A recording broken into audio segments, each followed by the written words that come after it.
चालू होता है।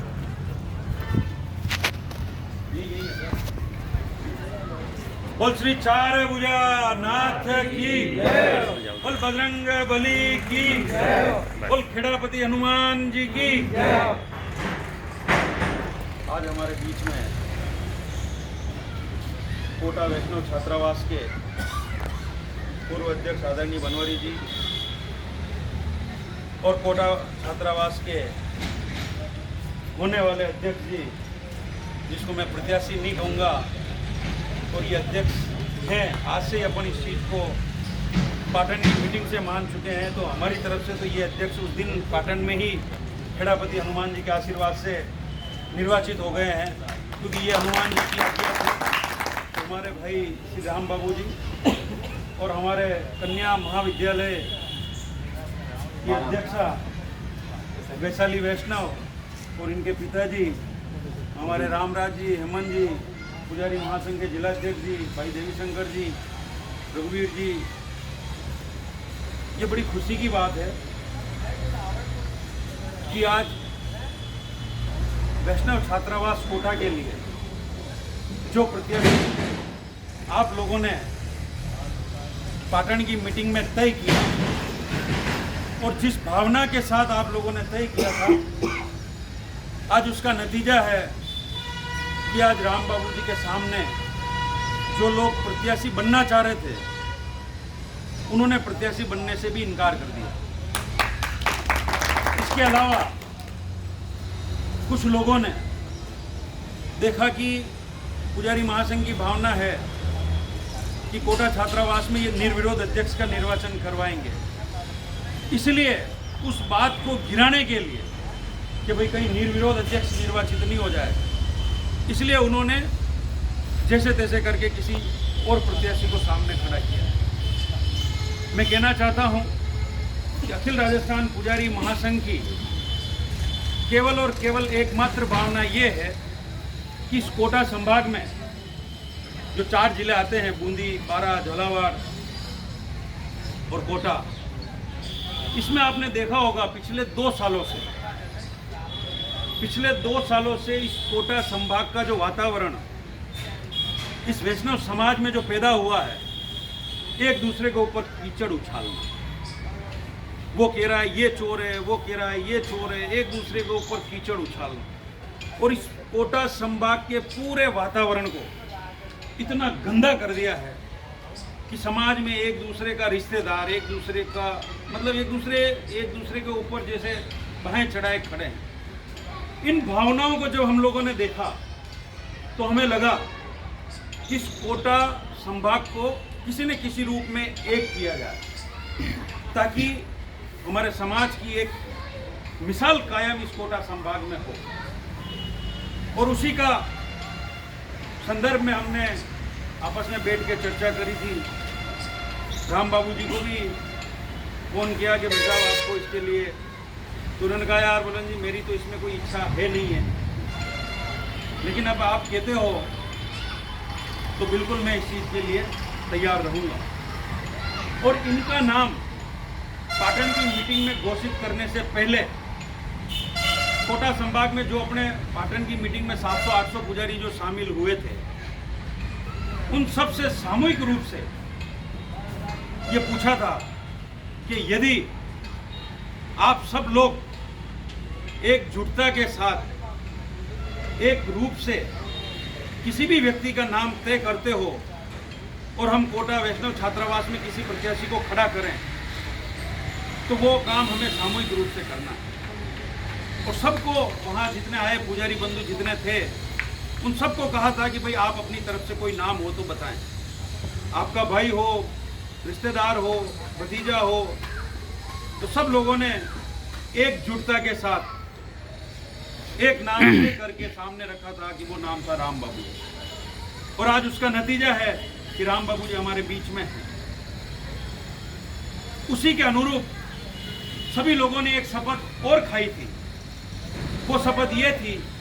कि आज हम चूंकि सामूहिक रूप से निर्णय कर रहे हैं, राम बाबू जी को कोटा वैष्णव छात्रावास के लिए प्रत्याशी के लिए नॉमिनेट कर रहे हैं, तो कल को हमारा भाई, रिश्तेदार कोई अन्य व्यक्ति खड़ा हो जाता है मान लो, तो ऐसी स्थिति नहीं बन जाए कि हमने आज तो सामूहिक रूप से राम बाबू जी को खड़ा किया है और कल को ये कहने लग जाए कि यार मेरा भाई खड़ा है, मेरा रिश्तेदार खड़ा है। तो उस अनुरूप भी पहले उनको कहा था कि आप सब सोचें, विचार करें। तो उन सब ने एक मत होके, एक राय होके ये कहा था कि राम बाबू जी को हम मिलकर खड़ा कर रहे हैं, जिताने के लिए खड़ा कर रहे हैं। हम सब मिलकर इनको जिताएंगे और ऐसी स्थिति होगी कि इनके सामने कोई खड़ा होने वाला नहीं रहेगा। और उसी के अनुरूप ये जो माहौल बना है, ये वातावरण बना है राम बाबू जी के पक्ष में, ये सब हनुमान जी की कृपा। इसके अलावा ये कोटा वैष्णव छात्रावास किसी एक व्यक्ति के द्वारा नहीं बना। हमारी भावना है कि इस कोटा संभाग के सारे वैष्णव बंधु, चाहे जिन्होंने इस छात्रावास से बनने से पहले जिन्होंने मेहनत की है, अपना योगदान दिया है, मान लो जमीन खरीदने में, उस पर कमरे बनाने में, दौड़ भाग करके पैसा इकट्ठा करने में, और वो सारी जिन्होंने मेहनत की है, कभी किसी ने किसी को चोर बताया, कभी किसी ने किसी को चोर बताया, और एक वातावरण उस कोटा वैष्णव छात्रावास के लिए दोषारोपण के अलावा कुछ नहीं। लेकिन पुजारी महासंघ की यह भावना है कि इस एकात्मक रूप से, सभी सामूहिक रूप से हम सबको साथ लेकर चलने का विचार रखते हैं। चाहे कोटा छात्रावास के पूर्व अध्यक्ष जी, चाहे सुनील जी हो, चाहे रामेश्वर जी हो, चाहे बनवारी जी हो, चाहे कोई भी रहा हो, और कोटा वैष्णव छात्रावास के लिए जिन्होंने अपना योगदान दिया है, मैं आज इस मीटिंग के माध्यम से ये कहना चाहता हूं कि राम बाबू जी जो वहां अध्यक्ष निर्वाचित होंगे और आप सभी लोगों के योगदान से निर्वाचित होंगे, आप सब लोगों का मान सम्मान कायम रहेगा, चाहे पूर्व अध्यक्ष हो, चाहे उससे पहले जिन्होंने इस कोटा वैष्णव छात्रावास के लिए जो योगदान दिया है, वो सब आदरणीय है। सब लोगों ने अपनी अपनी जगह पे अपना अपना काम किया। इसलिए हमारी भावना ये नहीं है कि हमें किसी एक व्यक्ति को खड़ा करके उसको जिताना है। हमारा ध्येय ये है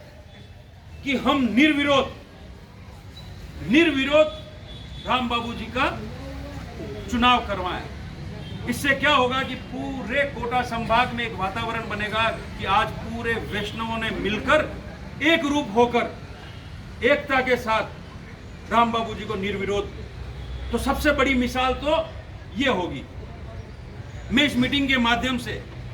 सामने वाले प्रत्याशी को भी कहना चाहता हूं, जो भी सामने लड़ रहे हैं, अगर उनको चुनाव लड़ना था तो वो भी उस मीटिंग में आते, पहले अपनी बात रखते। हमारी भावना तो ये थी कि सब सामूहिक रूप से जो निर्णय करे, एक व्यक्ति हो और एक व्यक्ति निर्विरोध रूप से आए, चाहे वो राम बाबू जी हो, चाहे वो कोई भी व्यक्ति। लेकिन मीटिंग ने जब सामूहिक रूप से तय कर दिया कि राम बाबू जी को निर्विरोध हमें निर्वाचित करना है, तो ये समाज के लिए एकता की बात है। और जितने भी समाज बंधु कोटा संभाग के इस वीडियो के माध्यम से सुनेंगे,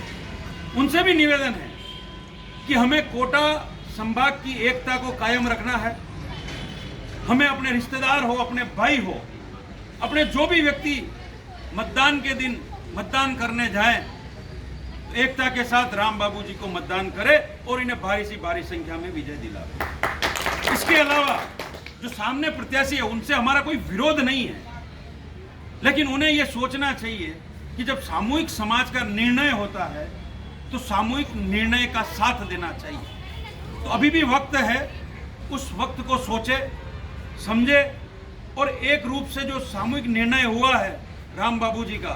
तो उनको भी समर्थन राम बाबू जी को देना चाहिए, ऐसा मेरा कहना है और ऐसा मेरा मानना है, जिससे इस पूरे कोटा संभाग की एकता कायम होगी, चाहे प्रशासनिक स्तर पे हो, चाहे सरकारी स्तर पर हो। आज अगर ये भावनाएं एक साथ प्रकट होके जाएगी तो आज सरकार में, प्रशासन में ये लगेगा कि आज पूरा वैष्णव बंधु एक हो चुका है। तो ऐसा मेरा कहना है उनको भी। इसके अलावा मैं कहना चाहता हूं उन लोगों को भी कि अगर कोई व्यक्ति ये सोचता है कि मान लो राम बाबू जी कोटा छात्रावास के अध्यक्ष बन जाएंगे तो हमारा मान सम्मान नहीं रहेगा या हमारे को कहीं दरकिनार कर दिया जाएगा, तो ऐसा नहीं होगा। और किसी की भावना ऐसी रही हो या नहीं रही हो, लेकिन हम सब लोगों की भावना ये है कि जितने भी पूर्व अध्यक्ष थे, जितने भी लोगों ने इस छात्रावास के लिए अपना योगदान दिया है, उन सब का मान सम्मान विधिवत रूप से, जिनका जैसा मान सम्मान है वो राम बाबू जी कायम रखेंगे। मैं इनकी तरफ से भी मैं एक बात को जिम्मेदारी से कह सकता हूं, क्योंकि हम सब लोगों ने मिलकर इनको खड़ा किया है। कहीं पर भी अगर ये गलत करेंगे तो हमें टोकने का अधिकार होगा, हम इनको टोक भी सकेंगे, हम इनको रोक भी सकेंगे। लेकिन चूंकि इनकी भावना भी सबको साथ लेके चलने की है, पूर्व अध्यक्ष जी बनवारी जी हो, आज जैसे ही हम लोगों ने इस नाम की घोषणा करी कि भाई सामूहिक रूप से राम बाबू जी का प्रत्याशी बनाते हैं कोटा वैष्णव छात्रावास के लिए, तो बनवारी जी का फोन आया कि भाई साहब आप लोगों ने जो निर्णय लिया है मेरा भी साथ और समर्थन इनको रहेगा। तो कहने का मतलब ये है कि हमें एक रूपता से जिस मिशन को हाथ में लिया है उसको आगे बढ़ाना है। और इसके अलावा यदि आज 25 तारीख को चुनाव होते हैं, मेरा तो ये मानना है कि शायद ऐसी नौबत नहीं आए, लेकिन फिर भी अगर ठाकुर जी की इच्छा होगी और अगर ऐसा मौका आता है और मतदान करने की जरूरत पड़ती है, तो हमें जिन व्यक्तियों ने जो फार्म भरे हैं, जिनका वहाँ मतदान है, सबसे बड़ी बात है कि वो मत पेटी में गिरना चाहिए। और वो मत पेटी में कैसे गिरेगा? हम घर बैठे रहेंगे, वहाँ नहीं पहुँचेंगे तो वो मत अपना बेकार जाएगा। इसलिए सबको 25 तारीख के दिन एक रूपता के साथ जैसा निर्णय लिया था,